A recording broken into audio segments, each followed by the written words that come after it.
Sorry, man. I'm so sorry. I was late as well. Like I was running around. I didn't realize what time it was. Dude, I'm so was. happy to see you. I don't care about any of that.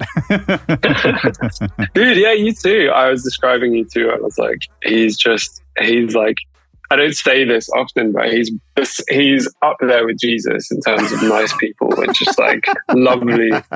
I described you as like warm in any occasion. And I think the biggest thing is like gentle, but in a conversational and a friendship way, you know, like you're very just aware, and yeah, I love that, man. You're gonna make me tear up this early. Yeah, that's so nice, man. Let's save it for the podcast. The tears. Yeah. Like I said too, I edit this too, so I mean, we can pause, take breaks, drink coffee, whatever you want to do. I actually moved to tea, and just drinking tea has kept the anxiety lower. And my energy higher as well in a weird way. Like I have more prolonged energy when I'm drinking tea as opposed to coffee, which I like hit the ground running. I'm super into whatever I'm doing, and then I burn out, and then the rest of the day is just trying to catch up on that, you know, and avoid the anxiety as well. What kind of tea are you drinking? I have some imported, because actually my cousin imported it when she came to LA, but I'm now in Florida. She brought Yorkshire tea, which is like it's the heroin of teas. I think it's quite strong, but it's just like, you know, I had a lot of tea in my life, and this one in particular is like brilliant.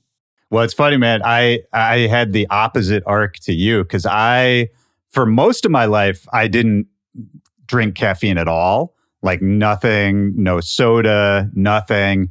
I was visiting my girl in the UK because she was, this is a long time ago now, but she was getting her master's out there.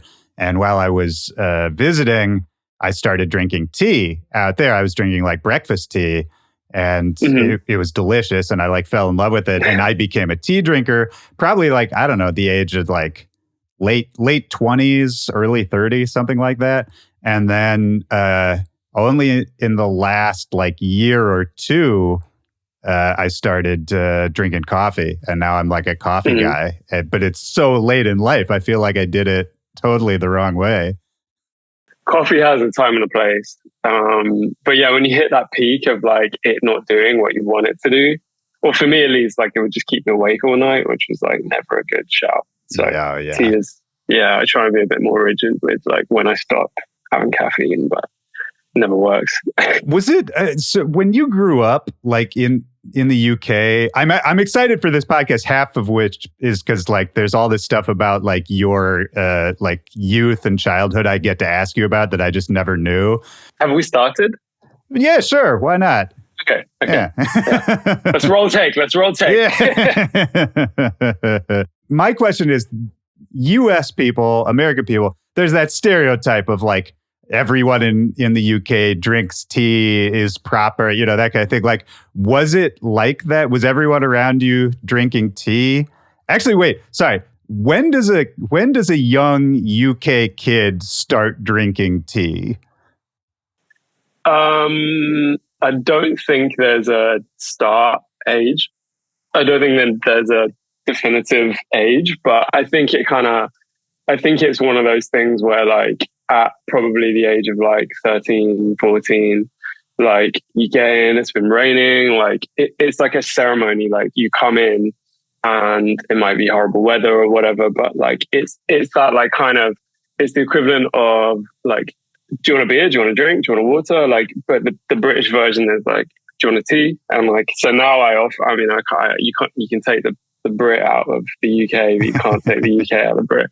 So I always offer like coffee, tea, whatever you want. And it's sort of like one of those ceremonial things that you have in like at the end of a thing, you know, you get back and it's like, you know, it just gives you that little boost, you know? Yeah. Something really nice about that. There is. And I find that I just want to, I mean, you know, like you said, proper, you know, like when you said like the English people, when do you become like, you know, are you proper? Do you drink tea and all this stuff? And like that was always offered to me as a kid, or my grandma or whatever, like, whatever it was, a drink, when you enter the house. So that's become like sort of, if that's proper, then, yeah, I guess I am proper.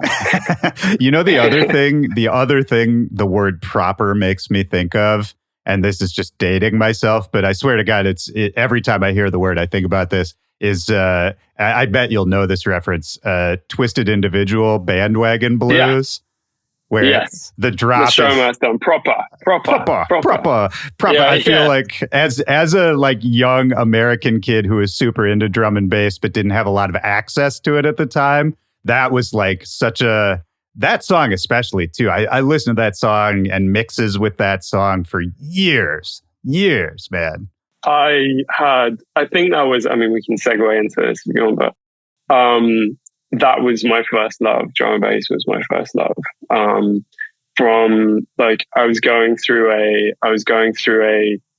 like, I don't know, like I was probably like mid-teens, and my mate showed me like Pink Floyd and like all these like 1970s, like kind of trippy, like, psychedelic kind of rock. And it just felt like another world.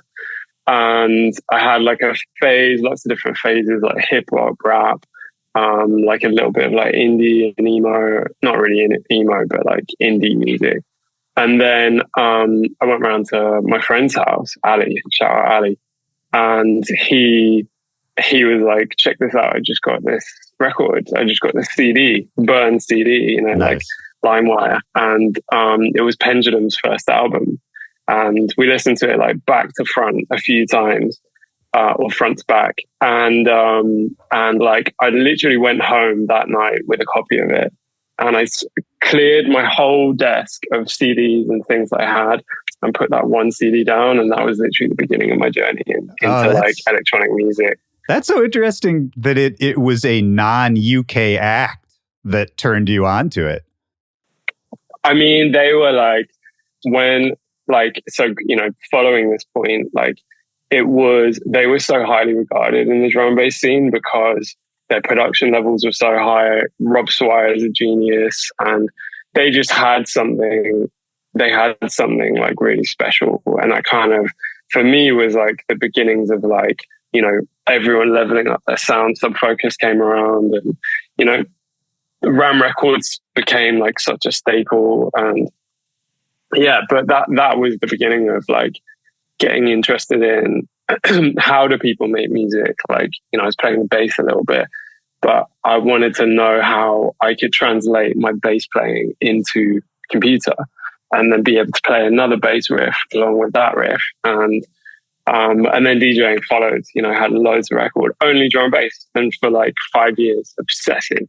Yeah. And it makes sense. I mean, I always say there's obviously like drum and bass is a UK thing. Like that's where it comes from. But there's something about how either like normalized or mainstreamed it has been for so many years there. It's on the radio. There's pop songs with drum and bass backing, like instrumentals under it. I think that almost like on a like molecular level, I feel like it gets into British people's blood. Like there's like this innate understanding of it, and like just being able to connect to it without really needing much prompting, that I feel like in America, I mean, we don't, our relationship with dance music is a bit weirder because, I mean, like we invented a lot of it, but then we shipped it off to you guys, and you guys like, really kind of turned it into something else. So I feel like for us, it's always kind of been that underground thing, and it never really, maybe until very recently, hit that same level that it's been at in the UK for a long time. No, it's like when I think another reason why the UK is so influential in the music that comes out of it is because Radio 1 is just fucking phenomenal. Yeah. Can I swear? Of course. Yeah. Because like, as a kid, and like this guy, like I'm going to segue into like Link as well, my other project, because I'd turn on the radio, like, you know, daytime radio was like pop hits and like, you know, current stuff. But also they would put on artists who were a bit left field, like the Chemical Brothers and Prodigy and things like that, you know, that became like somehow a little more mainstream, even though they're totally, you know, like obscure. Yeah, I remember like going to bed one night and then like, and I was like, I'll just put on the radio, and it was like hardstyle and like techno and hardcore and things like this, and my tiny brain could not even conceive it. Like I couldn't even like make sense of it, and it honestly just filled me with like dread. Like, oh my god, people listen to this. And so the same thing with like dance music in the UK is like it's so broad and there's so many different subgenres, because I think there is just it's been allowed to penetrate into like mainstream, or Radio 1 allows for like these genres to have platform. So it was always really inspiring just tuning into Annie Mac, tuning into Screaming Benga, tuning into whoever was on, you know, playing those interesting like 9 o'clock on a Friday night, you know, slots. And I don't, you know, it still is really inspiring. I always say to people, I think the UK has the weirdest subgenres and the weirdest obsessions in dance music, because, you know, Randomer, he's a close friend of mine now, but he's always been such a influence to me. He makes the most obscure, minimal, like verging on lo-fi, techno, or just like, you know, obscure dance music that it just, you know, and it's like atonal and like odd. And that's the cool thing, is like those genres work. You don't even need to understand or explain it. They just work, you know, which I fucking love. Yeah, me too, man. I mean, okay, so you were saying like tuning in at 9 p.m. on a Friday, hearing Annie Mac.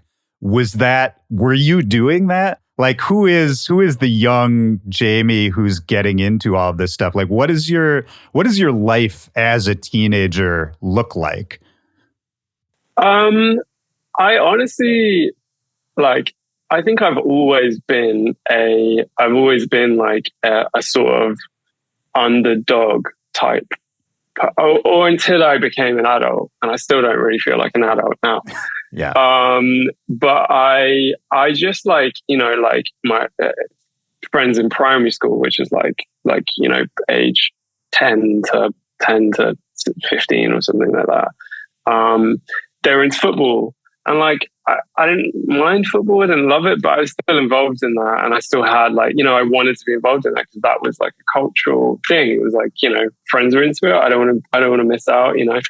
And so like, I kind of like lived my life like that. It feels like a little bit. I would sort of like I was never like a leader. I was always, and I wouldn't say I was a follower either, but I would just sort of like coast amongst lots of different people. Kind of just like absorb like what's going on. Yeah, like going with the flow, sort of just doing what was expected, that kind of thing. Yeah. And I don't think I minded any of that. Like, I don't mind that. You know, I'm so easygoing. Like, I'm just so happy doing anything or doing nothing. I'm just very happy. And but I was always like quite, I think on the inside, quite nervous about stepping out of line or not being aligned with what other people were interested in or whatever. Right. And kind of the nice thing, like I've been chatting to Benga a lot lately, and we were talking about stuff, and I brought up something my mum told me. She's like an oracle of knowledge. She just says these little things, and like at the time I was like, whatever, mum, shut up. And then as an adult, I'm like, holy fuck, those words changed my life. One of them was, you know, it was a friend's birthday party, and she had said, I was like, yeah, I don't know, like I don't think I want to go. And she was like, you should do things that make you nervous. You should do things, you know, when there's the opportunity, because if you don't, you'll miss out and you'll probably regret it. And actually that penetrated way deeper than I knew at the time. And so sort of my journey in dance music was my journey was like related to doing things that made me nervous, going to raves, going to squat parties, going to like places that on the inside I'm terrified, but on the outside I'm just putting up being not showing that. And like actually before I knew it, like now, like I've been in so many clubs in my life, and it doesn't even it feels more, sometimes it feels more homely than home. Oh man, sometimes. that God, you just cut to the core of a thing for me too. Yeah, I do you know what that is? I wonder about that sometimes, because I'll go to a club. And sometimes it's not even with friends. Sometimes I don't know anyone else there. But there is something about it where, yeah, sometimes it feels more comfortable than home. Like, I'm almost embarrassed to say that, but it's so, I don't know, man. There's some therapy needed there to uncover whatever that is. Nah, you're fine. I think music. Well, you would say that. I'm no therapist, man.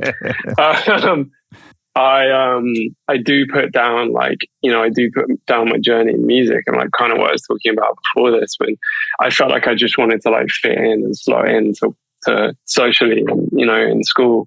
I started like drifting away from that, but in very niche ways, and in ways that like, when I started discovering bands that no one else knew about, that was like a rush. I'm like, holy fuck, I found the Arctic Monkeys on MySpace, and they had 100 followers, and they just put out like their debut single pre like it going, national or whatever, huge. I think now more than ever, I can really notice and really realize that I'm obsessive about things. I'm obsessive about music, film, TV, art, things.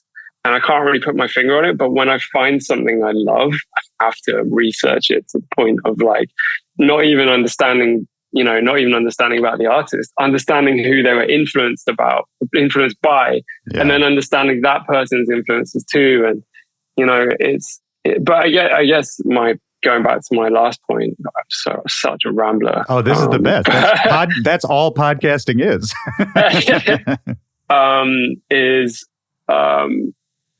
It kind of, I felt like I was directionless in like what I wanted to do after school, careers and all this bullshit. Still am. But music has been a constant, and it's not just been a constant as in like, it's like a passion, a love, an obsession, live, breathe it. It's given me a lot of purpose, and it's actually like made me face demons I didn't even know I had, like the social anxiety, the social acceptance, like showing a group of people music that you've made by yourself, yeah, in your mum's bedroom, and getting yeah, it's all right, mate. Like just not, and yeah. Do it like show it, being so nervous to show people something you've worked on, and then for them to be kind of lukewarm about it. It's like that, or not even lukewarm. Totally. Like, which was your worst fear, and then it happens. Yeah. And I am a firm believer in whatever doesn't kill you makes you stronger. And also like, that coming into music is, I don't think I've ever got anything out of, yes, I've got things out of positive feedback, but I think I get the most out of negative feedback and constructive criticism. So I generally ask people like, when I was sending out step 5 in the early versions, like, what do you think?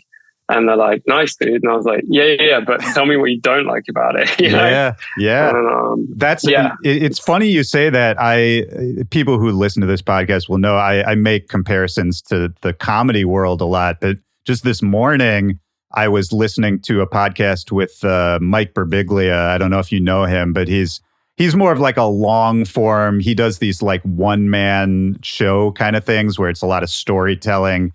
And he was just saying he's also known for obsessively working these shows, doing like hundreds and hundreds and hundreds of performances before he'll like put something out, really refining it. And he was saying that he'll ask his friends to come to the shows, other comedians, and then afterwards he'll ask them very directly, what is the criticism of this show that you would normally not say to me? Like, what would you be worried about me being offended by that you thought about this show? And he was like, those are always the best, most helpful notes.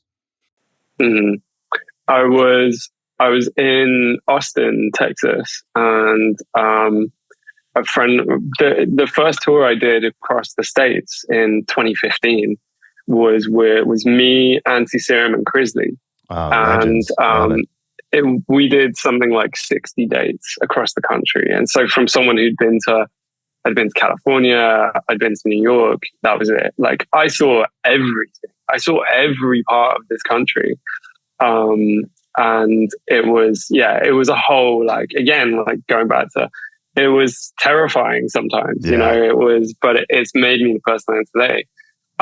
But in Austin, and Crisley lives in Austin.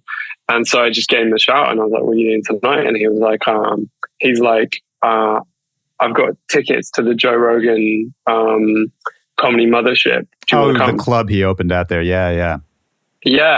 And so we went, we saw some incredible acts, and it was so inspiring for, you know, it was Chris's perspective on comedy is, he says it's such an inspiration in music because it's the same idea. It takes a shit ton of prep work, and then you have to perform live, you know. It's so true. There's lots of comedians that I'm interested in how that, you know, when you see their act, it's not the first time they've done it. It's probably not even the 20th time they've done it. They've done hundreds and re-edited, changed parts out. And it's so similar to DJing. You know, every set you play, you make a mental note, or I do, of like, oh wow, that bangs. Oh wow, that goes off. You know, like, you know, how, and like, not even like, oh, that song in particular, this flow, this build, this, you know, genre, whatever, you know. Yeah. Or alternatively, like, why didn't this part work? You know, like it's always tinkering. It's always experimenting. It's like, oh, I thought this would be a big moment, but it didn't work.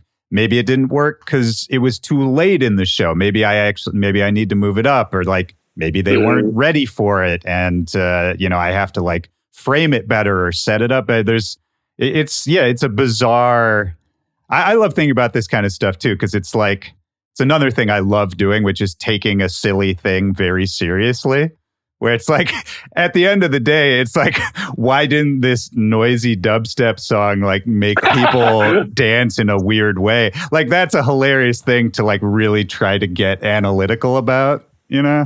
I couldn't love that more. It's so true though, because, you know, like with DJing, you know, you might play the song that someone played, you know, that you saw another time that worked and it doesn't. Or you might play a song that you played and it had no reaction. This time it blows the roof off. You know, it's like, it's such fine details, and it's so, it's something you kind of can't put into words or quantify. You know, it's like, it really is based on vibe, and vibe is such a like, you know, it's such a like sort of a word that doesn't really have meaning, but also has a lot of meaning, you know. It's hard to explain it. Yeah, but it's a word that like fills in the space for all the stuff that we don't know how it works yet, you know? Yeah. It's like, what was do you remember the first time you DJ'd ever? First time I DJ'd. Or an early time that sticks out? I'm from Oxford, so I was attending local nights in Oxford called Free Range, and it was set up by DJ Fu, who's like a kind of turntablist, like DMC finalist, I think, an incredible drum and bass DJ, and another guy who was into Charis, who was like into garage and grime and those sort of things. So they complemented each other really well because there was just different energies throughout the night, and then a bunch of locals who were really talented as well. And that was sort of where I cut my teeth. But I did have a few shows before then in like the back room of a pub, or like, you know, it was a venue. It was more of like a band venue. Okay. But, one that comes to mind was when I got into drum and bass, I got into DJing, and I got into vinyl only. Yeah. No CDJs, me just too, vinyl, man. so. I still got a crate of drum and bass sitting around somewhere. Yeah. And so I was DJing a lot home with my friends and by myself. And then I had a call from one of the guys that I was playing shows for every now and then in Oxford. And he called me and said like, "Hey, do you want to play a show tonight?" And I was like, "Sure, what time?" Da, da, da. And like, it was like probably 4 o'clock in the afternoon. And I was like, yeah, I'll be there. And I was like, "So they have turntables, right?" And he's like, no turntables. He's like, "Yeah, just CDJs. You're good with those, right?" And I was like, yeah, yes. And then I put the phone down and I spent like up until the show, not many hours, I was searching what a CDJ even looks like, right. how to use it, YouTube video, how to play, how to mix. And then also burning CDs and making sure they're the right format. And like, so I remember that show in particular, I had one or two like train wrecks or one or two like accidental stops. Yeah. But that was the beginning of like, I was playing shows, bringing a crate of vinyl, bringing needles in the other hand, for the turntables. And it was just such a nightmare. A friend at one point had to hold up one of the CDJs on one of the feet because it was missing the kind of like rubber foot. So it for the whole set, he was there holding it so it didn't, slant. Amazing. Nightmare. So that was the beginning of like, oh wow, this is a lot easier. I can take a USB, I can take CDs. And I actually found my whole massive book of CDs that I was playing back in the day, and it's cool. Don't miss beautiful. CDs. Yeah, the CDs. The CD era was never that great, man. Like in looking back on it, I think we could have skipped the CD era entirely. Like I think it would have maybe been better if we had just gone vinyl all the way up until MP3s. You know what I mean? There is something magic about vinyl, and something about it. Like I would buy, and this doesn't happen really with digital music or CDs, or it might happen a little bit more with CDs. But I would buy a vinyl for the A side, for the front, and I would play the front to death, and it always sounds different depending on what pitch you're playing. It sounds different. The crackles are different. It's like, I don't know how to explain it. This is actually important for anyone listening who wasn't part of the vinyl era. You got to understand that when you change the tempo of the song, you pull the slider up or down, that would also change the pitch, which with digital DJing, that doesn't happen anymore. At least you can turn that off. And so, you would actually be playing a song in a different key. You could make it sound like a chipmunk or like it's chopped and screwed. Like, It was very different, and you had to be very intentional about the pitch changes. Mm-hmm. You can hit a limit as well on Technic. They only go plus 12 and minus 12. I don't know what that 12 is. That's not BPM. It's percent, I think. Or RPM, was that? I don't know. Probably, yeah. And so I'd hit a limit where one deck is at 0, the other one's at plus 12, and it's still not fast enough to get up to wherever I'm going. So you have to slow that one down and then get it in. But I definitely took the long route in music. I always have taken the long route, and I don't regret it at all. Like, pre-vinyl, learning on vinyl, which has no readout, the BPM at the time detection was terrible. But even before that, it was during. I was collecting my MP3s. I was obsessed with Aphex Twin. I was obsessed with Square Pusher and the IDM sort of thing. And so I had all these tracks that I loved, and I was like, well, I should make a mix. Like, there's no IDM mixes out there. So I was using, I think it was Acid Pro, a really, really early Acid Pro. Yeah. And I was increasing and decreasing the pitch of these MP3s, and tempo by like up to 1,000,000%. So it was like, 10% too fast, 9% not fast enough, 9.2 too slow. And like, I made a 2-hour IDM mix, and it took me about 2 weeks. And like, I was just obsessed, focused, and like, I still have it. Oh, I love it today. You should post that up. I feel like this is actually a pretty good time for that. I think people who are more into like mainstream EDM stuff are starting to get interested in the weirder stuff again. Yeah. Yeah, you're probably right. I mean, dude, like I can, like I'll wake up and I'll put on, like hardcore. I'll listen to like, death metal, like screamo. But I'll also get up and listen to jazz and classical and not really opera.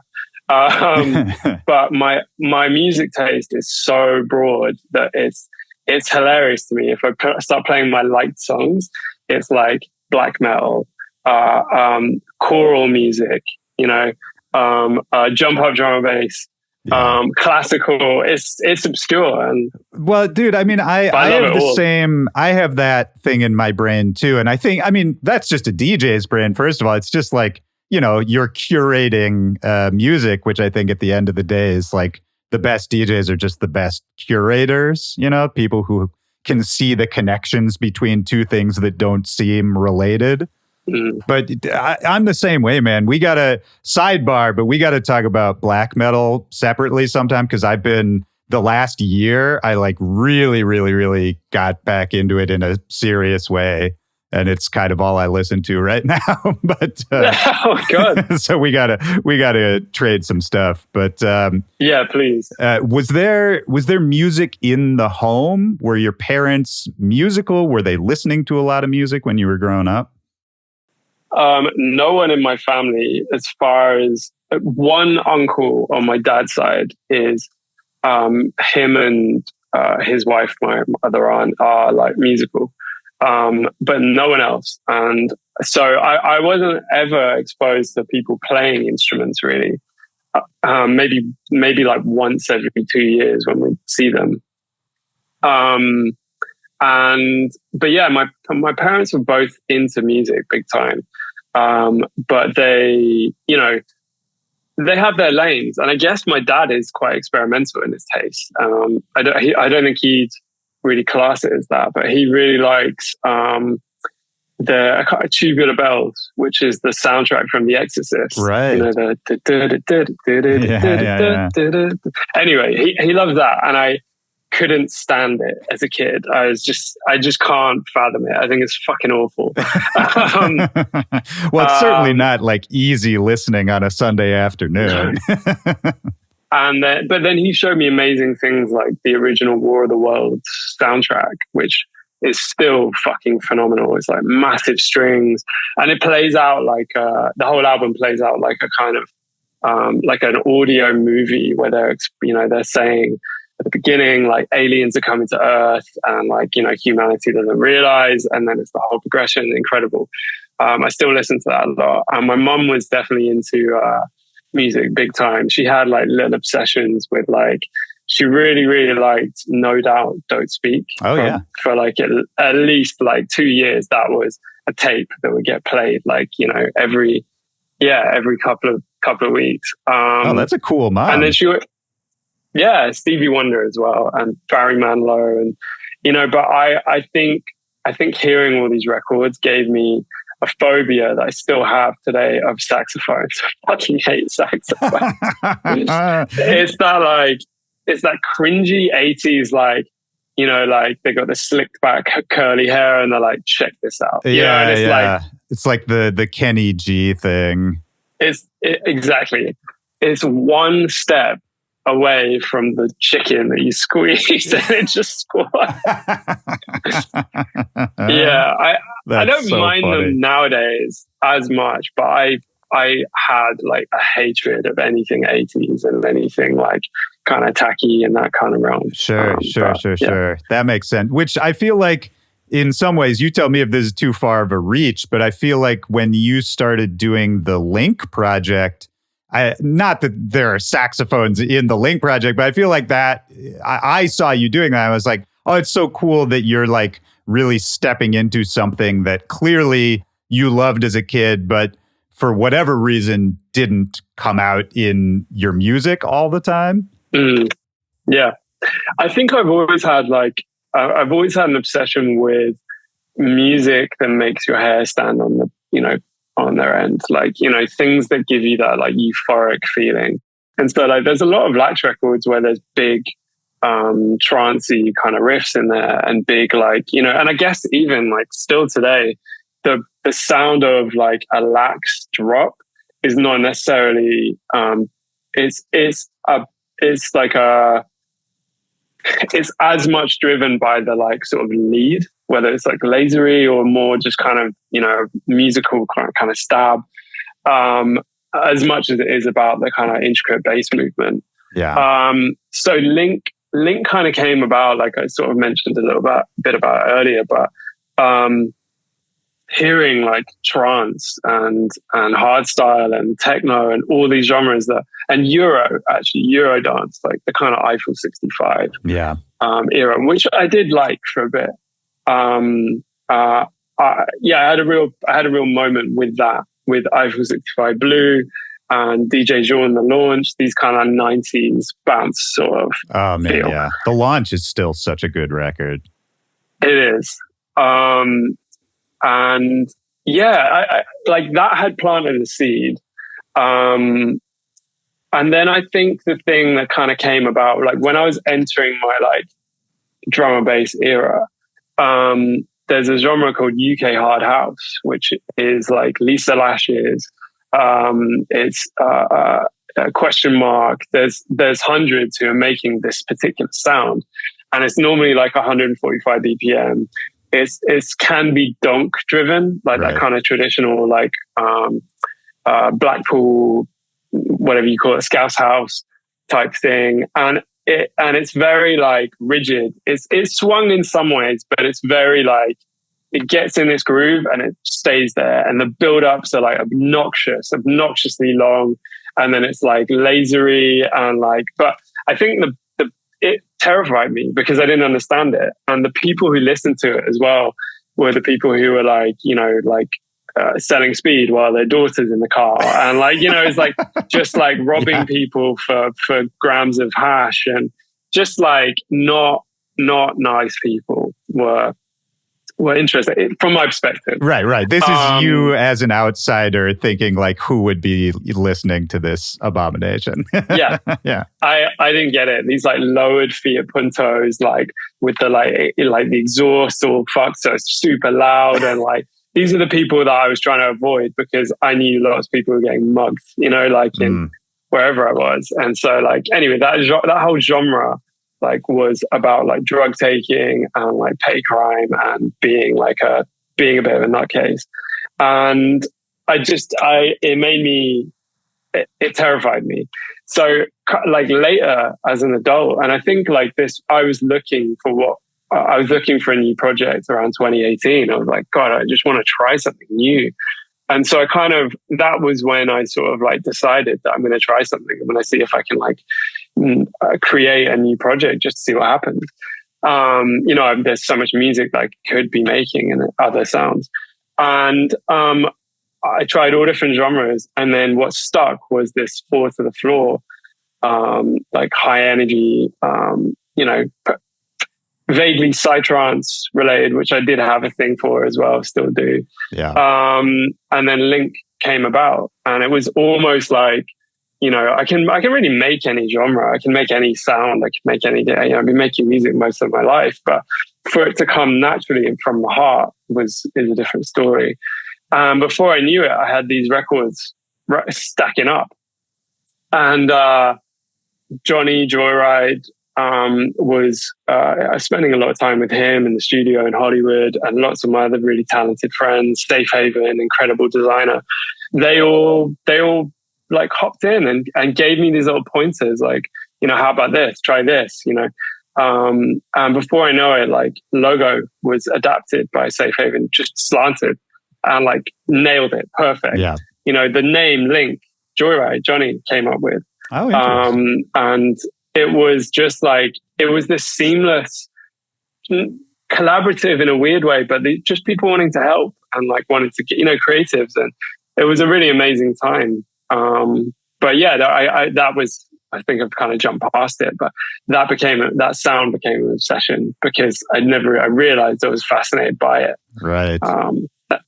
And the song that brought me back in, I remember I turned to someone and I was like, this is the song that is going to make me start a new project. And it was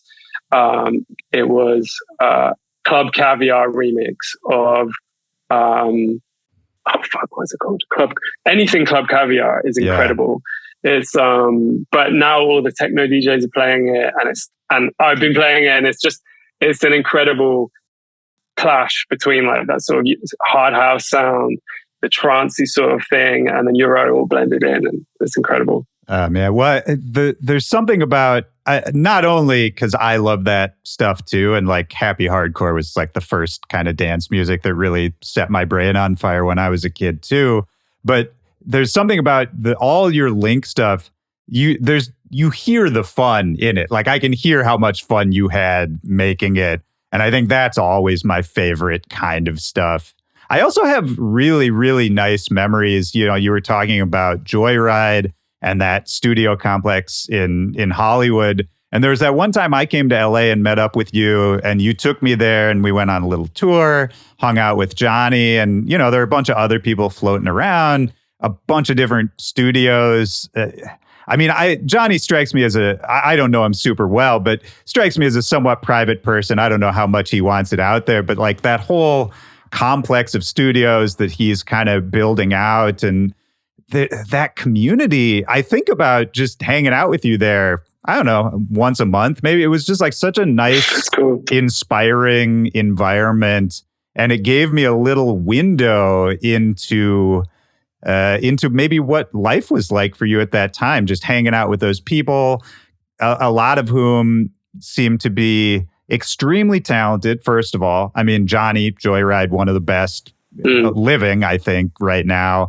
And I would put you in that category too. Like you're, you know, like you said, you can make anything. I don't know that people understand because you're not like a post about it kind of guy, but like, you know, you're one of the best doing it. And it's just all those people hanging out, no set agenda. It wasn't like anyone was like, I have to finish my album by the end of the month. It was just everyone creating, giving feedback. You're also building the studio at the same time. Like it's sunny outside. There's a courtyard. You go eat. Like something about that. I was like, oh, this feels like the way maybe it should always be done. That was kind of my takeaway. Yeah, there is. I mean, you know, it was a really formative period for me. And just input from other people, you know, and like sharing knowledge and sharing like, you know, influences and giving feedback on each other's music. It is really important, you know, for anyone who's like starting out producing or is interested in getting into it. Music is such a mental game that actually, like, you know, having people around you who understand and people that you trust in like giving feedback and whatever it is that's invaluable. Well, it's something I've always thought about you as well, because ever since I've known you, pretty much any time we would talk about music, you would almost always end the conversation. And this sounds like a joke, but it's not. I think every time we would talk about what we were working on, you would always end by saying, well, send me anything you're working on, anything. Like you just offered, you were like, I'll mix it, I'll master it, I'll like do whatever. Like you were just offering free labor every time I talked to you, like well beyond, you know, oh, I'd love to hear what you're working on. But you were like, oh no, like I will work on it. And I rarely took you up on it, but it always stuck out to me because I think you were just doing that for everybody. And it's so rare, especially in this industry in dance music where it's so much surface level and it's like, oh, what are you working on? I'm working on this. Cool. See you later kind of thing. It's very rare that someone actually, without any ulterior motives, just wants to help. And I don't know, man, I just feel like it's worth saying because it's a quality I see in you that I see in very few people. That's very cool, man. And yeah, I do. I want to help, and I love making music. I love working on music. I love, you know, having input if it's wanted. But I think this comes from like, I think I've always kind of been like that. But I think now as an adult. I still don't feel like an adult. I still feel like, I mean, dude, look at what we're doing for work. We're clearly trying to run away from being adults. Every DJ, there's no question. Yeah, I'm just trying to escape responsibility. Yeah. Actually, I have a shit ton of responsibilities. So it's not working. Yeah. But I think every defining moment in my career has been not because of someone wanting to make money off me or do something that might benefit them. It's out of like kindness and wanting something for the culture and want to give the underdogs or the newcomers a go. Like, Free Range, the Oxford Night, like, there was nothing for them to gain. They just like what I was doing and wanted to put me on the stage and play. And that changed gave me the confidence. I had really supportive managers who were like, there was at least like 2 years where I was touring as a deep house artist. LAXX had already started, but it was definitely like taking a minute to like sort of take off and shows come in. And so I had that opportunity and that kept me afloat those 2 years. And then, like when, with Schism, he's just such a generous, kind, giving person. And, as someone who I feel like I've never really had that much money, like I'm very frugal and like I've never lived lavishly and I'm happy in that. It makes me want for anyone to be generous. Like it doesn't even need to be financial.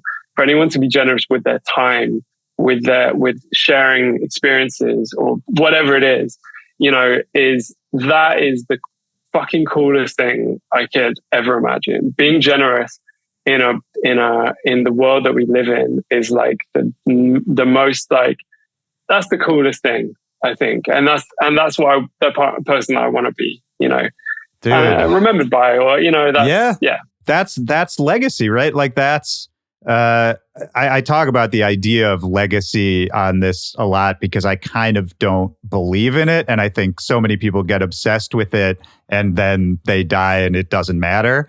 You know what I mean? And I think the only real legacy is, actually, it's funny. Again, that podcast I was just listening to with Mike Birbiglia this morning, he was saying this, and it's the same thing. He was saying the only real legacy anyone should really aspire to is to do something that influences someone else to do it better. Like it's just, that's really cool. That's all it is, right? It's like just helping out, doing something you care about that you think is cool, but that really the net result of it is that you ensure more cool stuff will exist later. Yeah, that's really fucking cool. It's funny with in terms of music, like some of my music has been quite influential in the small scene or the smaller dubstep scene at the time. Like step one has not really been, I think lots of people have tried to emulate it. It's not really quite worked, but step two got absolutely copied left, right, and center. I remember, yeah. And that was a hard pill to swallow at the time because some of these guys are fucking talented. But the kind of irony, and I guess this is like my where the love of music comes from is that it's an even playing ground. I actually like, the way I feel about music that's made in $1 million studio compared to a fucking $100 hand-me-down laptop with a cracked version of FL Studio is the same. And like, it's like you don't need all the tools in the world to make that. And I think the funny thing is, because I'm self-taught, I never really had any good samples. I still don't. I collect things that I like, but it doesn't mean they're good. And you can, like, for me, it's like I just stare into the void of making this song or following this feeling in the song. That I come out the other end, I'm like, holy shit, I made step two, I made step one, whatever. And I don't really know how I've made it. It's not logical. Yeah. It's trial and error. Oh shit, that works. Okay, I'll do that. And it's like, there's no method in my madness. And so I think it is kind of difficult for people to emulate my sound, because I don't even have a rule book for how I make. I just follow my ears and I go, okay, cool, that's done, that's not. Yeah, it's true. Although I think if you listen to a lot of your discography kind of next to each other, you can notice you do have a sound, like it is identifiable as you. I don't know. Okay, so I have two questions. I want to talk about the step songs and obviously step 5. But before we get there, just basic question, because we've alluded to it a whole bunch of times, but I always think it's worth saying, like, how did you get very good at production? Like what was, because obviously you weren't always, nobody is at the start, but I mean, you're at this point in a high upper echelon of like people who are good at producing. How did that happen? Thank you, man. I mean, like, I think the key is not thinking you're a very good producer, which, like, at lots of points, you know, like I never really, I don't think I ever watched a YouTube tutorial on how to make music. Like I said, I didn't have any good samples back in the day. I just learned how to, or I experimented how to manipulate these terrible sounds into something cool. And so, like, I do think it's that. It's like, you know, the person I'm competing against is just myself. You know, I don't even have a goal. You know, my goal is to make cool music that makes me go, holy shit, that's great. But actually that doesn't have any criteria. That's like, you know, it could be a loop that I'm like, wow, that's amazing. Or it could be a whole song, you know, and there's no formula. It's just experimenting. And I think one thing I'm realizing now, because I'm on such a roll with finishing music for LAXX, and is that you have to be stubborn. Being stubborn is starting a track and going, yeah, I don't know, like nothing's really sounding. You got loads of stuff in there, but nothing's really sounding glued. You know, you know, in the past, I've just gone, well, fuck it, and closed my laptop and walked off. But nowadays, I'm like, where I'm at the minute, it's like, cool, try something else. Cool, oh, I'll try this. You know, and before you realize it, this thing that you're working on that you're thinking like, oh, it could be a B section, might throw it at the end, like it becomes the whole focus of the track and gives it relevance. And it's been the thing you're looking for. But I spend a lot of time not thinking about what is this going to be. I just let it manifest itself, and I try and let these sounds guide me in what's the next move, what fits with this, what world am I creating. But I think with producing, it takes a lot of practice. And, you know, you can watch all the tutorials you want in the world, but that's not going to help you to create the choices yourself. Yeah. You know, and I think even as well, weirdly, taking time away from it and just listening to music and just experiencing other things. And those are sometimes the things that I'm like, holy fuck, I should use this. Holy fuck, I should try this plugin. I should do this, you know? And it's a constant up and down. You know, it feels like you're up one minute, oh, I made this cool tune. You're down the next, oh, I'm fucking terrible. Yeah. But actually on the scale of things, like if you zoom out, it might feel like that, but actually it's this very slowly. So I've never been in a hurry. That's a good way to put it. I've never been in a hurry. Zoom out when you're getting frustrated with where you're at. Zoom out a little bit and you'll see that it's actually not that far from when you felt great. No. Yeah. I wouldn't say I'm spiritual, but I do take a lot of ideas from like Buddhism and like I like to listen to a lot of kind of like expand your brain type, you know, nonsense sometimes. But not conspiracy theories, not into those. No, I'm right there with you, man. I'm the same way. And I think I started doing this not out of like, oh, that's interesting, out of like, help. I'm falling apart. You know, like I need something that's going to help me get through this next period because I'm stressed, I'm anxious, I'm, you know, like doing music full time and in another country and, you know, like across the world it's been pretty taxing. And but I've learned a lot in that process about myself and about the whole journey. And I think it is like knowing that, like, yeah, same thing. Like if you can know that actually every day, even if you put 5 minutes in, you're going to get better. And having no expectation, like, you know, oh, I need to make the next biggest hit that changes the world. If you're constantly trying to achieve that, like, sure, it's fine to have like dreams and stuff, but if your only focus is, I'm only going to make this song the thing that changes the world, then it's pretty difficult to sort of make anything sometimes. So, oh man, yeah, it can be paralyzing. And I feel like, I mean, I don't know, would you call yourself a perfectionist? Oh yeah, but you know, again, I'm so conceptual. I don't really have that kind of thought of like, you know, of what it's going to be. Right. But I know when it's done and I know when it's not done, you know, and actually I don't really know when it's done. That's what I was about to say. Do you actually know, or is it that, you know, you end up sitting on a bunch of music that realistically probably should have come out, but just doesn't because you have like a block with it, you know, because I have that for sure. Yeah, it's such a weird thing, you know, but like I heard a really cool quote the other day, which was, art is never finished, it's only abandoned. Yeah. So like, that's the thing. Like when you hit the point of like, that's good enough, then it's a good time to take a break or stop or put it out or whatever.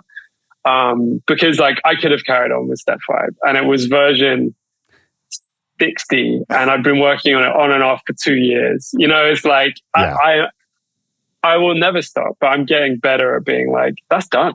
No, that's fucking done. You know, I don't need to do anything else to that. No, this is good. I mean, because you brought us back to the step tracks, which is where I wanted to head next. Like those are interesting because unlike a lot of other things, those you've almost intentionally defined as sort of like tent poles of the project, right? And it's first of all, I had this thought this morning when I was thinking about you and those songs. It's one of the smartest marketing things I've seen anyone do in a long time. Not even that you necessarily meant to do it, but to put out a song called Step 1 that implies there's going to be more steps, and then to and it's a song people like and kind of defined an era, defined you as an artist at that time, and then to be able to come back to it in sort of a nostalgic way that's like, oh no, we're updating like who I am. We're checking in back with this thing that we already know and love, but it's not like you're, you know, covering the old hits. You know what I mean? It's like it's a way to engage with nostalgia and to bring people back to something familiar without it being sort of like a corny like nostalgia grab. And that only really clicked for me this morning, but I was like, damn, that's one of the smartest things I've seen someone do, man. It's like, I don't know. I assume you didn't think that far when you started it. No. I was like, it's really smart. I actually remember, I mean, it's nice actually, because I've been talking a lot about this step series, like to friends and then online and whatever. But I remember that. I remember naming the session. And it didn't have a name. The session was like, you know, my normal, you know, it was like, you know, Cool Sounds version 1.6, you know, new drop, final version 2. You know, it's just like this nonsense project file. And I would bounce it out into folders. And then at the last minute, I'm like, well, shit, I'm going to put this on SoundCloud and send it to people or whatever. And then I remember writing like, step 1 step, you know, oh, that's cool. You know, I'll flip it round.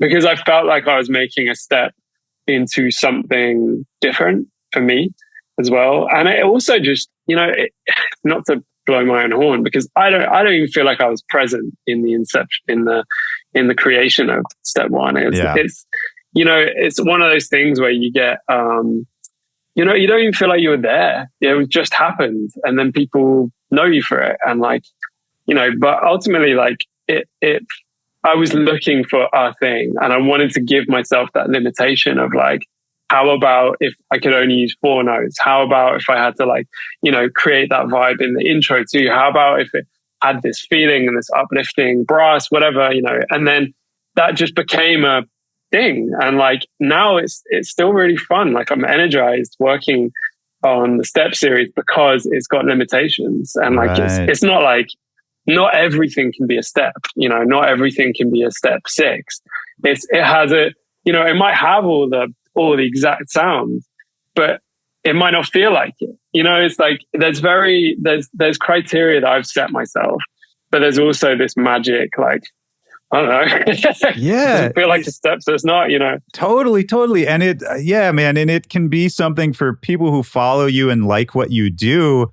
You know, there's every time you put out a new one, there's excitement to be like, well, how did he flip it? And I think also it's a communal thing of like, everyone's excited because we get to go back to this thing that we've loved in the past. Like, I don't know. It's just brilliant. Like, this is a random example, but you know, what if Zed could be like, okay, now I'm making Clarity 2. You know what I mean? Like, and just he would just put out a new Clarity every few years. It's the same idea, but nobody thought of it, man. It's a brilliant thing. I don't know. Maybe I'm going too crazy with this because I just thought about it, but I get excited thinking about that kind of thing. And I feel like Step 5 too is, I mean, it's great, but it's, would you agree that it's like you fully coming back to the LAXX project, that where maybe for a while it was like, which side am I on? Link, LAXX, like, where is this heading? That kind of thing. I mean, I put it in an Instagram post yesterday, but I was like, you know, I think I've been working on LAXX since 2009. I think was when I really started getting a little better at music and started focusing. So it's been, God, I can't do math. It's been a while. Yeah. It's been over 10 years. And, you know, it's like, there's been points, like same with anything, like when I just felt like I needed to do these songs. I needed to prove this rather than wanted to prove it. And, you know, same with anything, you hit brick walls sometimes. And like, I'm amazed that, you know, some people I'm just amazed that they can put out a new song every month or every 2 months. And like, it's, you know, I'm not always like that. And like, I think because I'd been writing this exact sound with this exact project in mind for, you know, 13 years longer, haven't done the math, 15 years, 15. I felt limited in that, you know, I felt like, well, I can't make this music. And I'd stopped making music for the fun of it. Because, you know, living in LA, one of the most expensive cities in the world, you know, it's like, it's like, shit, what am I doing? Like, I can't even make music that I'm having fun with. I'm so like, I've like got so wound up and so stressed about like, fuck, you know, like, do I just make music because people want it? Do I make music that's going to make me money? Like, right. And I hate those concepts. Like, I don't want to do that. I want to make music that moves me and that I feel an emotional connection with. Like, fuck the money, fuck shows. Like, I don't care. I want to be creative and I want to feel like I'm finding joy in that, you know? So yeah, Link was the sort of the same idea with the Step series is there's boundaries to what Link is releasing. There's boundaries to the style, to the tropes, to the genres. And, you know, it's fun finding something where you're like, holy shit, like I'm setting the goalposts quite, you know, together. Like it's hard dance, it's trance, it's, you know, like some like house music things. It's all fall to the floor, no halftime. And it's got a euphoric feel. And that gave me so much energy and so much, there were so many creative ideas in these sort of like, you know, this box. And I learned a lot in the process of making Link stuff. And I think like I can hear how my production's like elevated, and I love that I can just pick up, you know, Link started feeling a little bit like, yeah, I can't really like experiment too much. It's got to sound like this. Right. Like I started finding the corners of this box. Yeah, right. That when I came back to LAXX, I was like, fuck the rules, fuck the, you know, oh, fuck it. This can be distorted. I don't care. You know, it's like, that was really inspiring, interesting. Yeah. That's so fun to think about, man. Cause that's, I think everybody, when you're starting off or when you hit a creative block, you're worried about exactly what you're talking about. I need to figure out what are the rules of this, what's the signature sound of this, that kind of thing. And what you're talking about, I think, is the more realistic answer is that's going to change over time. And sometimes you're really going to need very strict rules for yourself. And then other times you're going to need the exact opposite. And it's sort of figuring out where you're at and what sort of input you need to get yourself, over that hump to progress where you're at. And it's a moving target. It's never like there's no secret answer that's just floating out of your view that if you could just see that one thing, it'll fix everything. It's never that. It's always kind of just try to steer the boat towards, try to steer into the wind as best you can, I guess. Yeah. I mean, it's like, not to sound like a fucking hippie again. I am a hippie, but more of the peace, love, less of the personal hygiene lacking. Yeah. No, you're very clean. Let's put that out there. You're a clean person. Thanks. I'm going to get that on a t-shirt. Willy Joy thinks I have good hygiene. Yeah. It's a 101, very rare. Yeah. Yeah. But I think as people, as humans, we are constantly changing. Our lives are not simple. We go through ups and downs on a daily, monthly, yearly basis. And to be consistent with either with anything, with your personality is, for me at least, that's not possible. I'm too much of a wear my heart on my sleeve kind of person.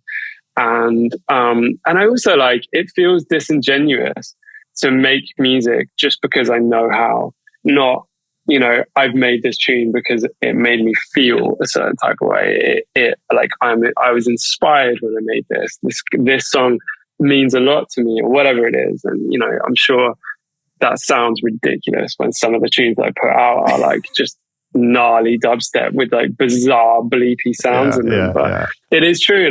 They it's a release and it's a relief. I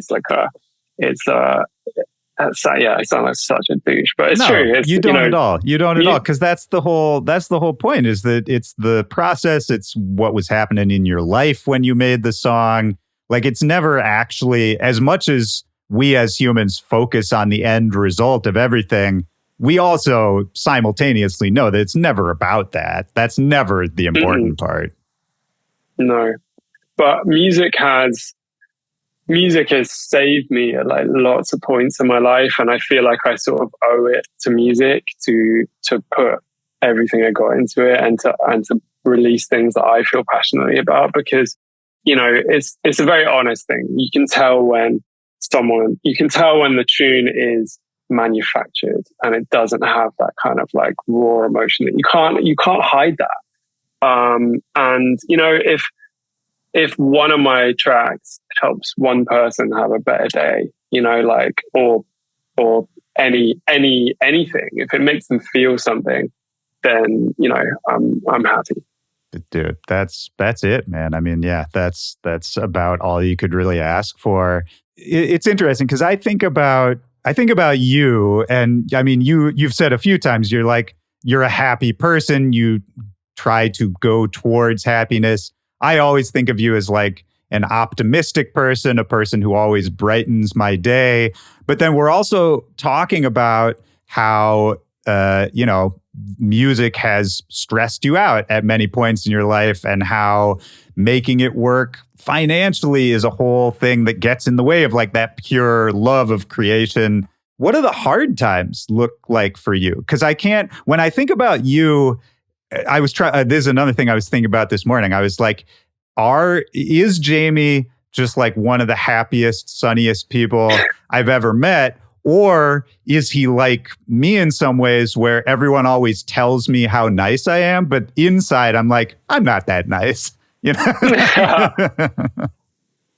don't know, man. I think being a kid who really gave a fuck about what people think and how to fit in, and I started losing that, but was behind closed doors, like my music taste, like there was some, circles of people that I knew would never get it, so they wouldn't hear it. And then, like life's hard, man. Like, it's like socially it can be really difficult. You can get knocked on your ass a few times. And like, it's like I've always had a lot of like anxiety and stress because I think it's from family. My parents are both very like just anxious to make sure things are all right or whatever. Yeah. It's in my genes. But yeah, man, it's like I haven't had a very hard life, and I've also had a hard life. It's like it's not quantifiable. It's everyone's had hard times. But I think, I've described it in the past as being a full-time musician and relying on shows 100% or relying on just anything that's music related to be the only lifeline feels like walking on a tightrope. Like you look at your bank balance and you're like, fucking hell, like what am I going to do? And that can inspire cool music. Yeah. But it can be I found myself dipping into that toxic trait of like, I'm too happy, I'm not making cool music. Like, and I don't know if it was, I don't know if it's self-sabotage, like consciously, but, there's been lots of like hard times where I could have made a decision for it to be easy and comfortable. Maybe that wouldn't have been the right decision. But same with anything, it's like, wait, what do you mean? How you look like, at what's an example of a thing you could have chosen an easier path and you didn't? A relationship, like, this relationship's okay. Like, I'll just stay with her, him, whoever. Right. Because it's easier than having that confrontation. Whereas on a long run, maybe that would have been more of a miserable, existence. Right. So, and maybe that, I don't know, man, maybe that gets both of you to a better place that, exactly. You do the hard thing, and yeah, that makes total sense. Yeah. I'm the worst at like decisions, man. Like even in a restaurant, like, it's like, I never used to eat out very much as a kid. Like we'd eat out once on my birthday, once on my sister's birthday. That was it. Where would you go? Did you have like a special restaurant? There was a pizza place in Oxford called Pizza Mamma Mia or something, or Mamma Mia's. Okay. And I think it's closed now, but it was like a stone baked, like oven baked pizza. And like they had a garlic bread pizza as well, which was just like, thin dough with just pure garlic and all that. Delicious. So like when I get to a restaurant now, the restaurant, like Cheesecake Factory, I nearly have an aneurysm trying to figure out what I'm going to eat. Like I can't, dude. Like, I think about all the possibilities. Like I'm doing like Stephen Hawking maths in my head, trying to figure out like what's the optimum choice. Like, what do I really want? Oh my God, if they get that, then I'm going to regret it. It's like, well, that's interesting. I wonder about that kind of thing too. Is it the fear of making the wrong choice, or is it like I could have done better and I didn't, that kind of thing? It's all of it. Yeah, it's all of it. That's interesting. I can relate to that in some way. I heard a cool quote. I mean, there's a friend of mine who's had some like really tough decisions to make. And I heard this quote, and the quote was, if you're having a hard time making a decision, just pick one. Because you'll never know. You'll never know what the other one is going to be like. Don't worry about if that one was going to be better or if that one was going to be worse. You picked it. Just go for it, and it sounds so simple. But yeah, no, I get paralysis, in those things. And I think that does, like, there are remnants of like the young Jamie still there who was like super nervous and anxious. And like at Christmas Day, I would get a present and I'd get so overwhelmed. I'd go behind the couch and just kind of take a minute. Wow. I don't know if this is related to anything, but I've always had that underlying, like, quite a sensitive kid, and I think I'm like, I mean, was the present just, I'm curious, the present thing, was it like too much attention on you, or was it like this can't live up to the moment. Like once the present's opened, the moment is done and like it can't live up to the buildup of it? All of it. Like I think it was also feeling like I don't need this and I don't deserve it. And I feel so guilty for like, you know, having this present. But to go back to like, you know, the attention thing. It's so ironic that like I stand on stages for a living right now. Whereas like that pizza place for a birthday, when they, you know, my mom would go off or my dad would go off and go up to like one of the staff and go, "It's his birthday. Can you bring someone to like sing happy birthday?" I was considering burrowing out through the floor. Like I just wanted to crawl inside myself. I wanted to like disappear into a black hole. Like I hated attention. Oh man. And I don't crave attention. But now I'm able to deal with it, especially like some of these insane amounts of people I played to, like Lost Lands, 20,000 people, EDC, like probably more than 20K. And the funny thing is like playing in front of 50 people when you're starting out, terrifying. Oh yeah. And then when you play in front of 100, that's the anxiety's doubled. Oh my God. You play in front of 1,000. Oh my God, this is terrifying. And, you know, when you hit the point of like over 1,000, over 2,000, over 10,000, it's like these people are just ants, they're dots, they're Lego people in the distance. You know, it's like you can't even get a read on anyone's face. So it's almost like they're not even there. You know? Yo, totally. Really weird. But yeah. Absolutely. Yeah. I was like, and people use different tricks with that too. I was talking to Long Johns. I don't know how well you know him, but I love him. Yeah, he's the fucking best guy ever. And you know, now his whole thing on stage is, you know, he's wearing the balaclava with the sunglasses, and it's all kind of like blacked out.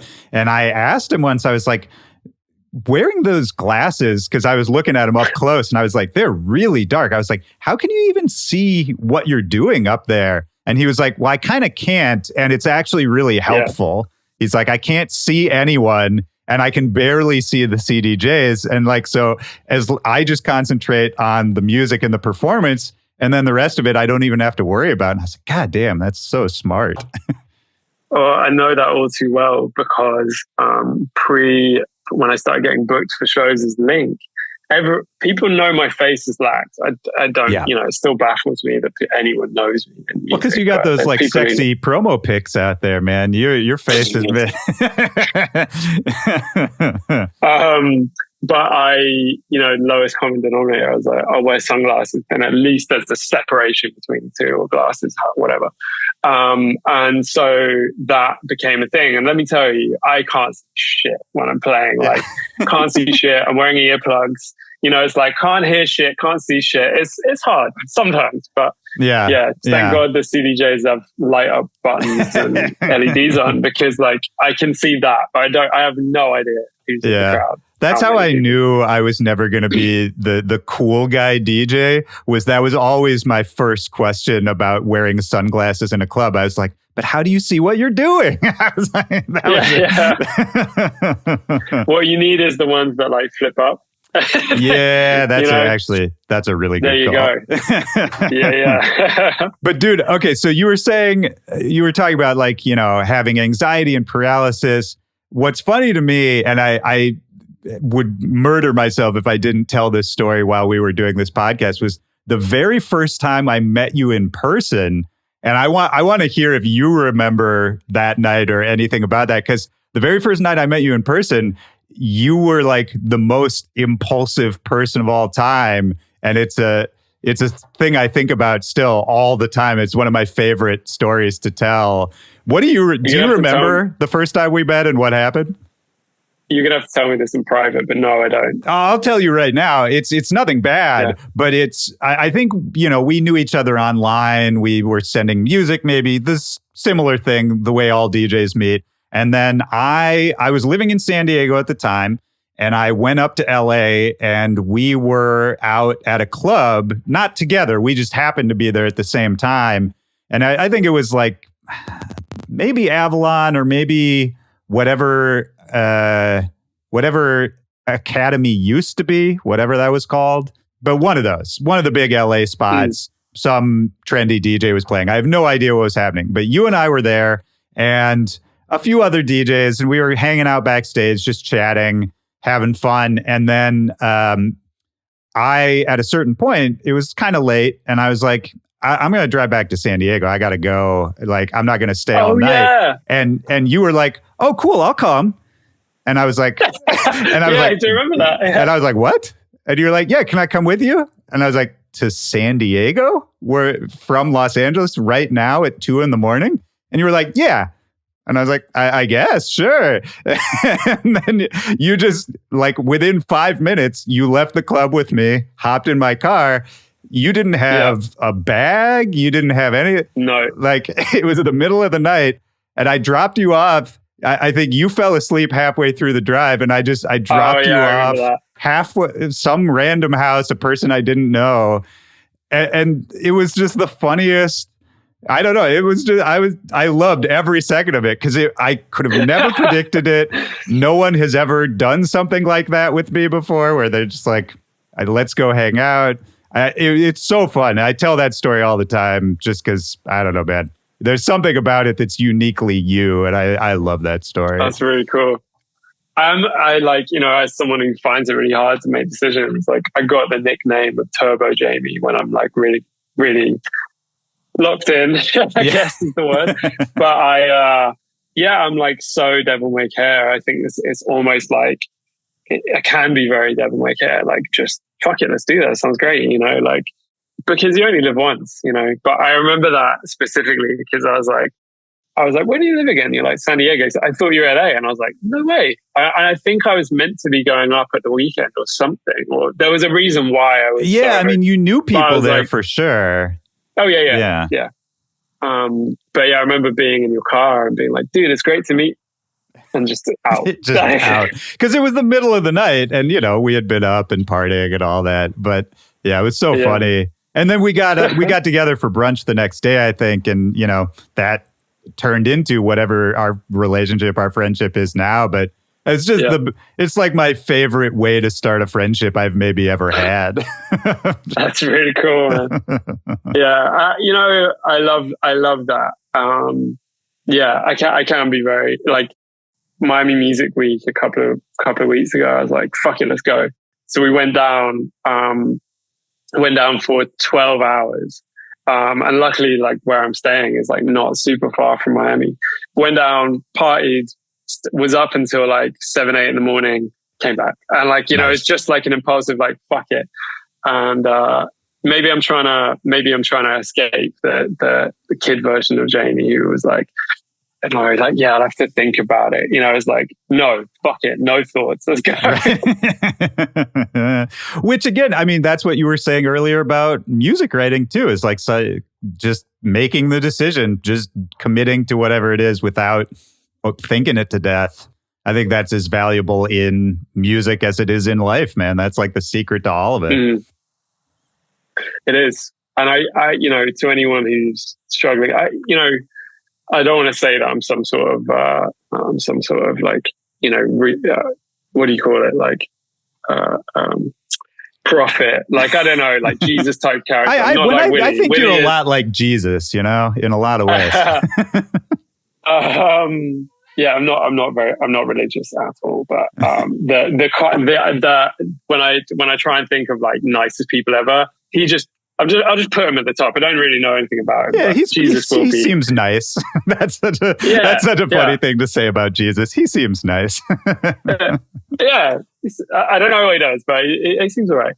But I like to, and I always offered around the time of like, really whenever, not like mental health week or anything, but I'd always put tweets out and messages out like, hey, if anyone's struggling, mental health, anything, depression, my DMs are open, hit me up. And I've made so many connections in just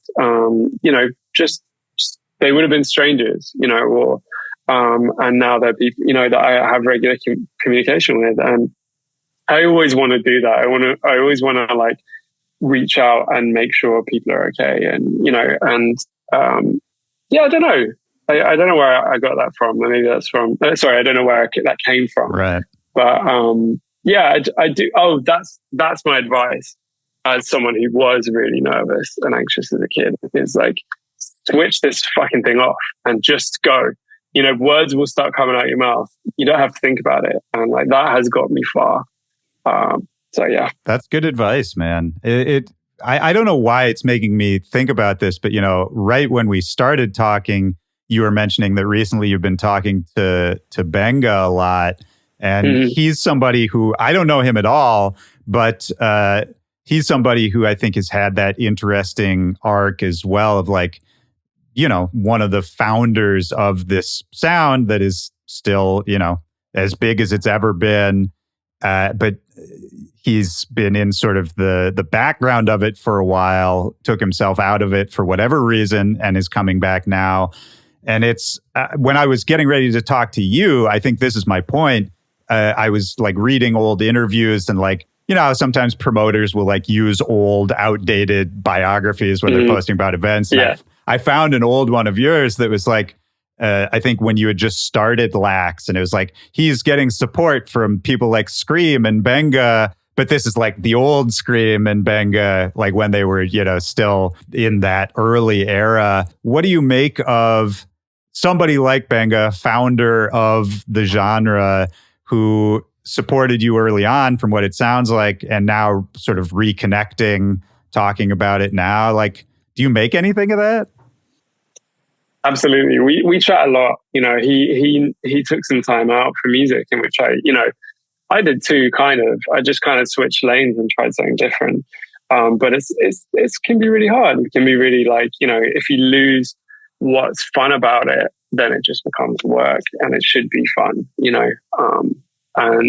But he put me on in the early days. Like we did a couple of remixes together. He'd play my music out, he'd get it in front of Scream, and Scream and I became close. And like, so he's been a friend for like over 10 years. I think it was probably like 2012 when we were like hanging out a lot. And, you know, I tell him like, we've been chatting a lot. And I tell him like, man, like, you know, it's like, as a nervous kid, the crazy shit that we did, like, you know, just going to amazing shows, going to these amazing venues and wherever, it gave me so much inspiration and so much confidence in myself, you know, or it gave me those little steps up that, you know, just little confidence boosts here and there. But it is pretty wild in the same way that, like, you know, to have friends who are like the founders of this scene.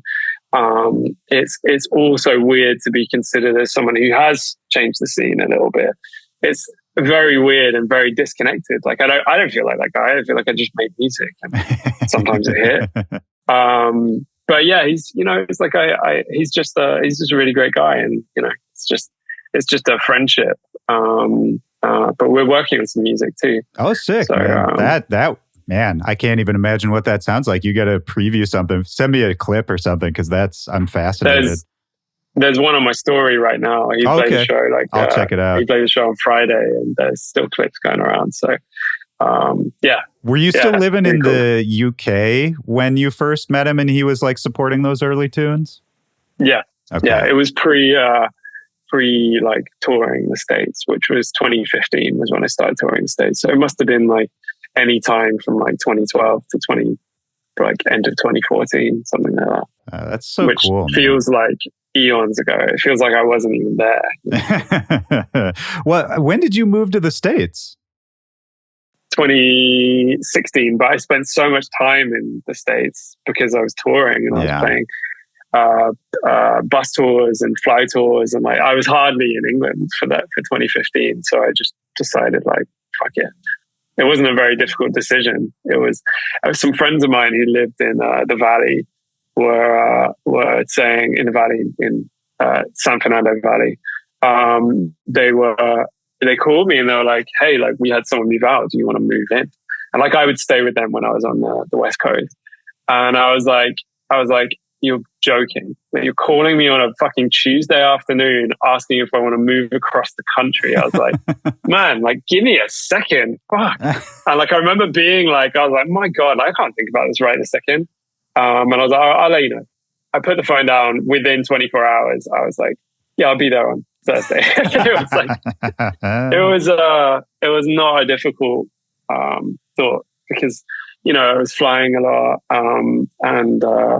Yeah, and I really liked them too. So it was just great. I had a really good connection of people, and yeah. That's, great. I mean, yeah, when we talk about LA, like that's the advice I always give everyone. It's like LA, you just have to have a core of friends there, and then it can be great. It can be really rough if you just move there without knowing anyone. Yeah. I think, sorry, this is again going back to like more conceptual things, but I realized along with like changing sound and exploring link and all these things, like there was a point just before that when I realized I was changing my personality to suit a certain group of people. And one day I woke up and I was like, why am I unhappy? Oh, fuck this. And I was like, right, that's it. Like, I'm just going to be the most obnoxious version of myself. I'm just going to be the most obnoxiously loud version of just me that I can be, and not try and people please. And I became so much fucking happier. So, dude, and once again, that is also the best piece of advice about making music, right? Like, it's the same thing. We've all gotten lost, like in a scene or chasing a sound or like trying to get in with the cool kids or whatever it is musically. And it's the same thing. Once you start sort of just doing what you think is cool rather than trying to make it fit into whatever the current trend is, that's when it all gets better, you know? Mm-hmm. Yeah, that's the truth. Yeah. Because, you know, if I can't make music unless I care about it, you know? So I think that's really important. Well, okay. So this is, I feel like we're close to bringing it home here, but I wanted to ask, you know, those we were talking about before you moved, and that moment when you moved to the States, was there a moment when you knew music was the thing that you were going to do? Like, because you were saying earlier on, you were like, oh, maybe this will go in a few different directions. Maybe, you know, maybe this isn't like a job as much as a passion. Like, what was was there a point where you were like, okay, this is now a serious thing that I'm going to be a professional at? Never. Yeah. Like, still. I mean, you know, the nice thing is now is like, I feel like I'm not just chasing my tail. Like, I'm able to sit down and be very focused and like, I've got an idea. I'm going to make this. But, you know, it's like it's never been a business for me. It's not ever going to be a business for me. I'm feel really lucky that I've been able to support myself through music. But I think when it starts edging into being a corporate thing, there's no fucking soul in that. You know, it's like it has to be punk rock anarchy. You know, like it has to be no rules or it can fuck off. You know, it's like I can't make music. You know, I can't make fake bullshit. But that being said, like, you know, being a musician and being a creative in this time period that we're in, with the minimal royalties that you'll get and like the, you know, on and off shows and all these things, like, you know, you have to be creative in lots of ways. And I was doing film trailers. I was doing soundtracks. I was doing lots of different bits and pieces, like at random points, you know, like, oh, that sounds cool, I'll try that. And, you know, I think that's the thing is like, when you hit the point of like, oh shit, I can make this sound, I can experiment with this, I can do that. That to me is just all one and the same. If I care about it, then I'm in, you know? And I think, you know, it's the biggest dedication in music is time. It's not just like, oh, I'll spend a week next month doing it. It's like, no, you have to just keep trying and keep focusing on these little stepping stones. Yeah. And it all adds up to a much bigger thing. So, yeah, I think it's never felt like a business, and I'm not a businessman. I'm shit at that. But I'm an artist, and, you know, and there are like certain things I have to bend to make it, you know, like promo and all this stuff. Like, right. I have a passion in that too, but like, you know, it's like social media and content, you know, it's like, I couldn't give a fuck. but yeah, it is important to have some sort of, some sort of visibility on there. So yeah, there are things that I've had to bend to make work. It's nothing's ever forced. Was there ever a time in your life, like when you were much younger, when you thought you might have a different path? Was there anything else where you're like, oh, maybe I'll go be a whatever? Well, I've never really known I never knew what I wanted to do. Like when I was in college, or college is like the end of high school for English people. But it was like the second to last year of college.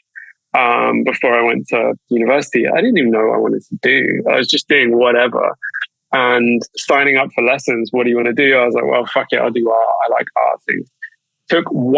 Didn't even stay for the whole lesson. And they're like, right, by the end of this 6-week period, you have to finish this giant sketchbook. And I was like, fuck that. So I left and I went to the media department, and like they had a space. So I just joined that, and it was filmmaking. And it was like more practical, but also analysis of film and all this stuff. And I realized that actually was a passion for me. So thank fuck I found that, because that led me to go on to find a passion in matching music. And actually, like, I never had a computer when I was a kid. My dad had an old one, but there's no way he'd let me install like any music software on it. So at college in this course, they said you can take this mini briefcase. It's got a little iMac in it, and it's got like a little camera, and it's got a stand, like a tripod, right? And make film. And it had GarageBand on there. So that was like one of my first experiments with music. And then I went on to finish a media degree, and shot like 20 short films in that, and then learn how to set up studios. And in that whole period, I was working with music on the side of doing this degree. And here I am now.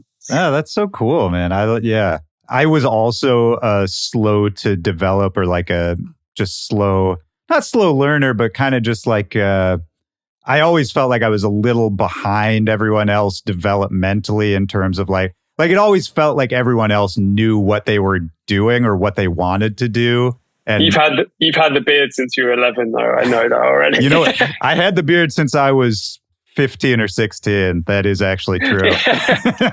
Yeah.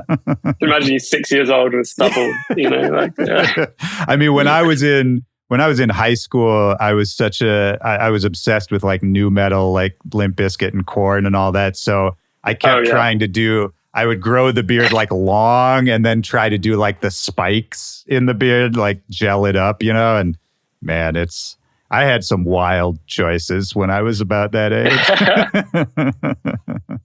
That's funny. It's funny. I've got a friend from who I grew up with, and he's always my go-to guy, or he was always my go-to guy. I'm like, check this out. What do you think of this? He likes all music, big metalhead with one of those beards. Oh, nice. And you guys are like the same person. He's like, you have the same mannerisms, the same beard right. as well. The same glasses, actually, weirdly. Oh, weird. Yeah. There's a couple. Do you ever meet someone or have someone tell you about someone that sounds like a doppelganger of you? Like, I feel like I have maybe 3 or 4, or maybe now 4 or 5, now that you've told me about this person, just doppelgangers out there where people are like, you guys are exactly the same. And then you'll either meet that person or see a picture of them and you're like, oh, actually, this is very similar in a weird way. Sometimes there was a point where actually a friend of mine from England, he looks identical to me, but he's a lot more handsome. So I'm like, every time we go out, I'm like, well, at least I'm a little bit taller than you. Yeah. You better hold off on the handsomeness, dude. You're making me look bad. I mean, you're a handsome boy. I think we could at least give you. I'm trying my best, mate. Well, dude, I love you so much, man. You're very legitimately one of very few people that I consider like a true, real friend in music. I feel very lucky to know you, to have met you through music. Is there anything else we haven't talked about? Anything else you want to get out there about anything, really? I'm looking at my notes. I wanted to talk to you about the Fake Friends album, which I still love. Do you think you'll do another album? How about that? That's a really good question, actually, because I saw a tweet today about like when's the next album. And that's a really good point. And the funny thing is, like with an album, the whole Fake Friends experience of doing an album, never done one before, was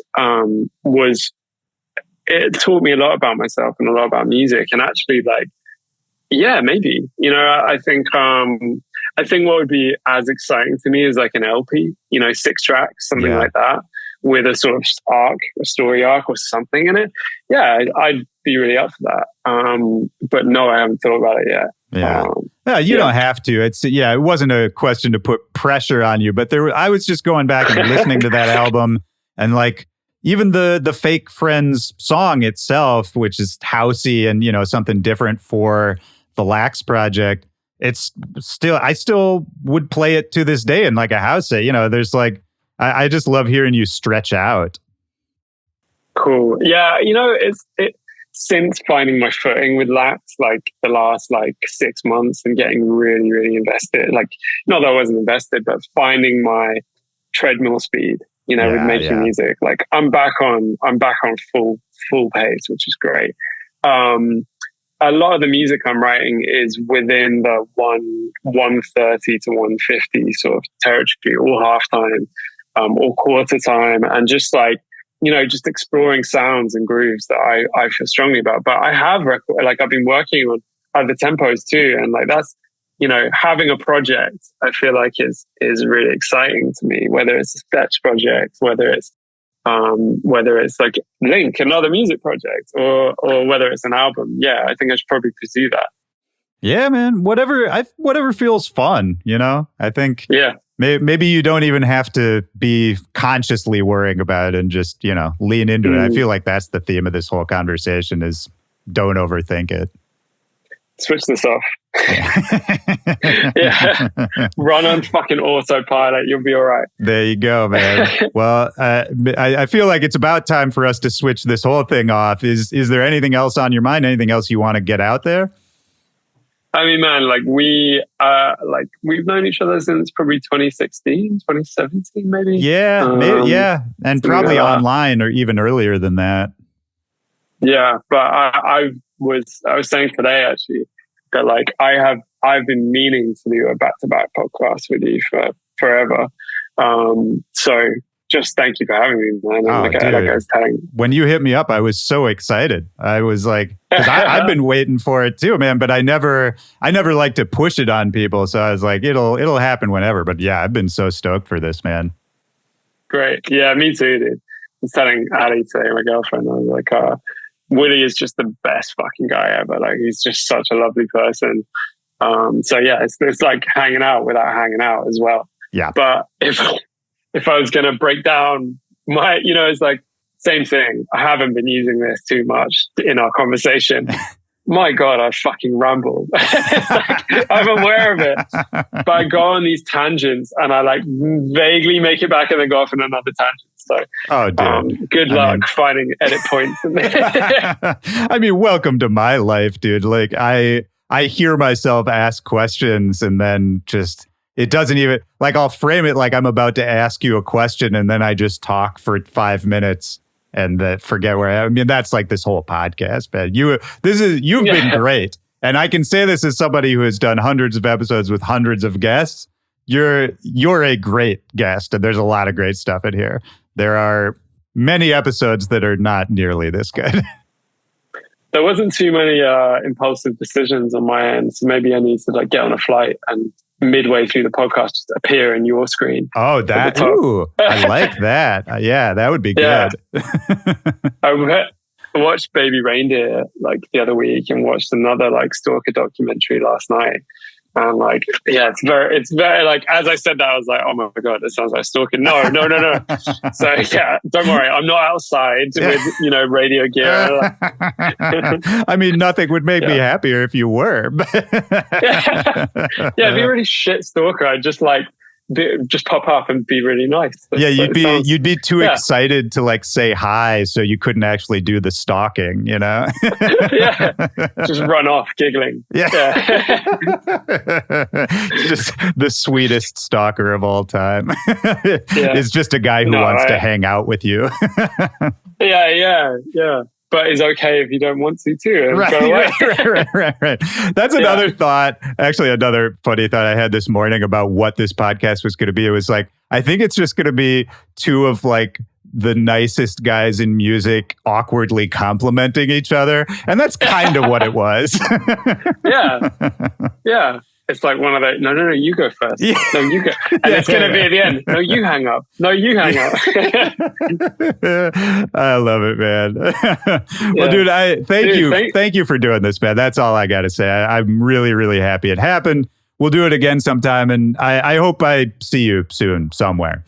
On a music tip too, it makes me happy to hear you talk about being in your flow and just being stoked about what you're doing. And I'm always stoked to see anything you're doing, man. So you feeling good is making me feel good, and I'm stoked about that. Send me something you're working on. I'll work on it if you want. I can master it if you want. I don't have to. Yeah, thanks for having me.